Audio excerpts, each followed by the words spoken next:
Welcome back. So in today's video, we're going to take a look at grieving and the loss of a loved one or someone that you were close to, or maybe you didn't know them personally, but you still grieved for them anyways.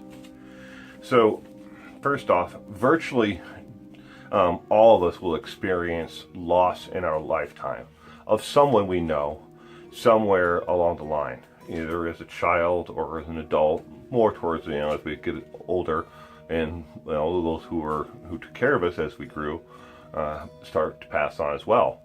Now it may be someone that we worked with or we knew from a social club or organization, but we've all known someone who's passed, and we've all experienced some type of grief. So it's surprising though, with that, knowing that we all grieve, that it wasn't until 2010 that science finally started to look at how we grieve as individuals. The first major study started in 2010 and still ongoing to this day on how we grieve. We all grieve differently. We all experience life differently. We all have our own take. But I'm going to get into a couple misconceptions about grief. Misconception about grief and death and loss. Most people must cry if they are really truly grieving. This is false. Not everyone cries, and it doesn't mean that the person, just because they don't cry at the funeral or in public with around other people, that they're not experiencing grief. A lot of people, especially men, unfortunately, will grieve their own way in private instead of showing weakness, which crying is something that we're all enforced with, and crying is in public is a sign of weakness. And another one, distress and depression always follows the loss of a loved one. Again, false.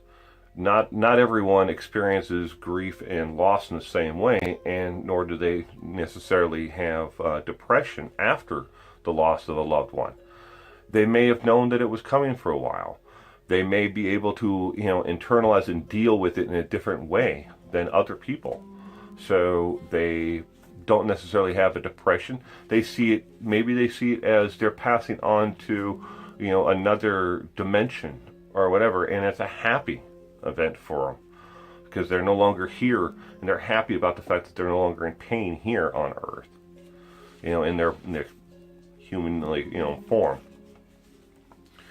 Next one, anxiety levels always increase for the spouse after the death of a loved one. Again, false. Not every spouse deals with anxiety. A lot of people, especially if they're smarter, they've planned in advance, so they don't have the anxiety levels that people expect them to have. 6 in 10 people, all right, who have lost a spouse and are widowed, report that they have either seen or heard of what their deceased loved one after the fact. 6 in 10. Now, they may not mention it in public or to other people because they're afraid, mainly for people looking at them like they're mentally ill, or that they're losing it, however you want to refer to it, mentally ill or losing it. These are actual statistics that they've found from their studies so far. 55% of women report seeing their dead spouse in their homes or working around the home on the outside, maybe mowing the lawn or trimming their roses or whatever but 55% of women who have lost their husbands report that. 60% of women who were widowed within the first year reported that they heard their husband's voice in a location that is not familiar with the husband. Maybe they went on vacation with a family member, or they're at a different location or city altogether, and 60% report that they heard their spouse's, deceased spouse's voice at some point. And a lot of times, it's not like, they're delusional or having a schizophrenic moment. It may be as simple as they heard their, the deceased husband's voice say, "I'm sorry for not taking care of myself," or "I'm sorry for this," or "sorry for that." It just may be that quick little, they swear and then they look around like, "Oh my God, how is this happening?" But 60% of women, 50% of men report seeing their deceased wife around the house or in a location that they most frequented together as a couple, either a restaurant or someplace else, sitting in a chair, something along those lines. 55% of men report hearing or smelling perfume of their wife's favorite perfume, the scent that they associate with her, someplace, again, away from the home and away from the city or location where they normally would have been. 55%. Now, this was done by a blind study with the following: Scientific America, the Journal of Affective Disorders, the AMA, American Medical Association, and Psychiatric Journal on Grieving. The three of them ran the study together, and they sent out this survey to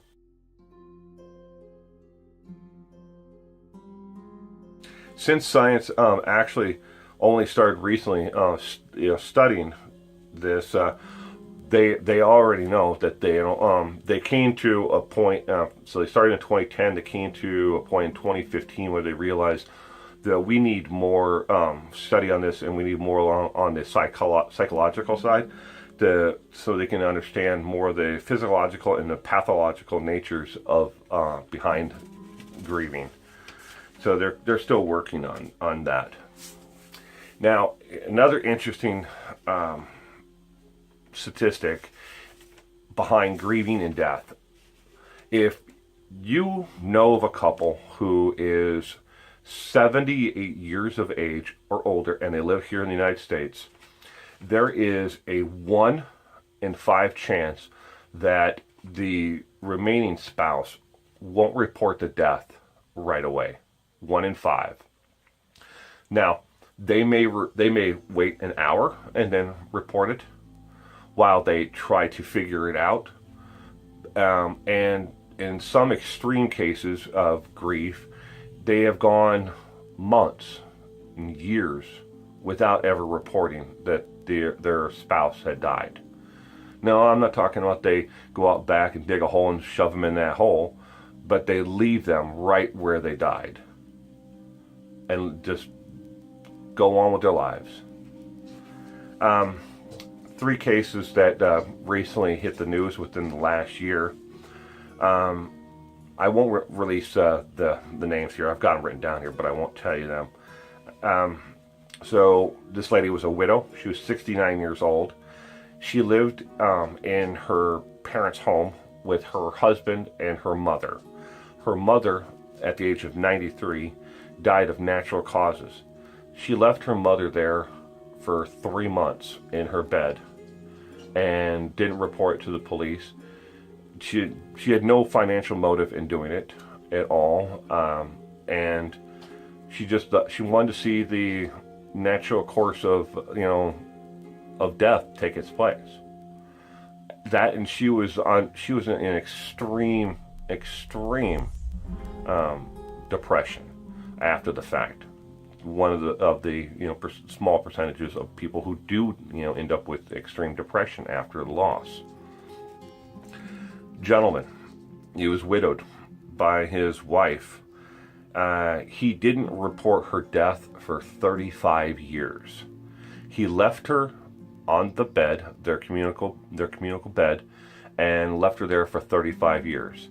He basically put a bunch of air fresheners in the room, sealed the windows and the doors to the room, and moved into the spare bedroom in the home because he couldn't bear himself to say goodbye to her and know that she wasn't there anymore.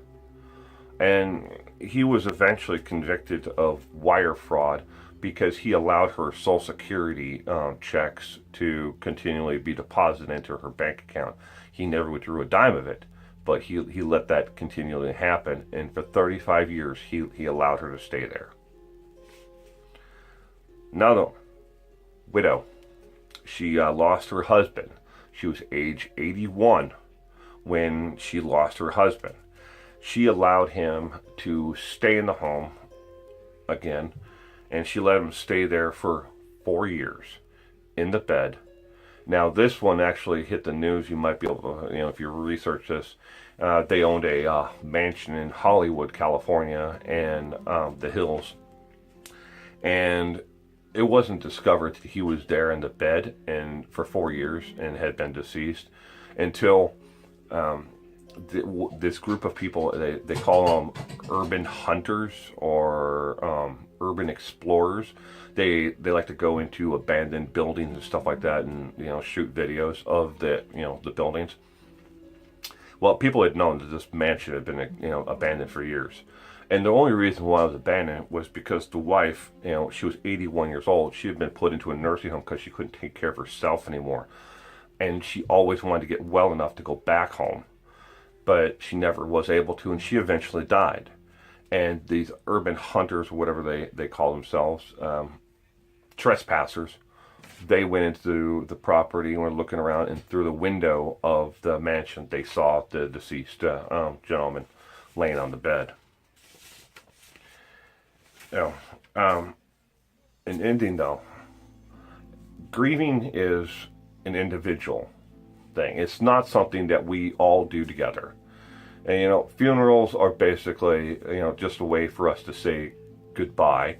We not all funerals are done the same way.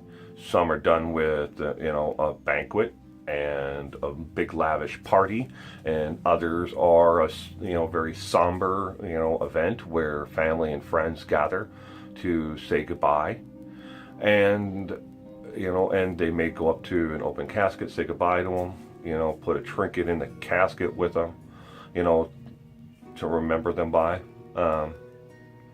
But again, grieving is individual. Each of us deal with grief and loss and death in a completely different way. Now, if you don't know the individual personally, you may be grieving, extremely hard for that person because maybe they died in a tragic way.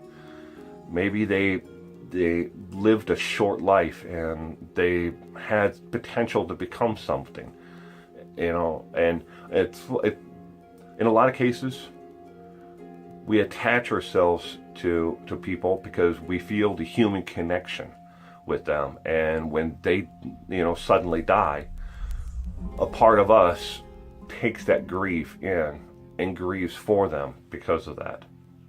Well, hey, thank you for stopping by today. I really do appreciate you checking out my videos. Now, leave a comment down below. And if you're not a subscriber, I don't know why you're not, hit that subscribe button in the bottom, right corner.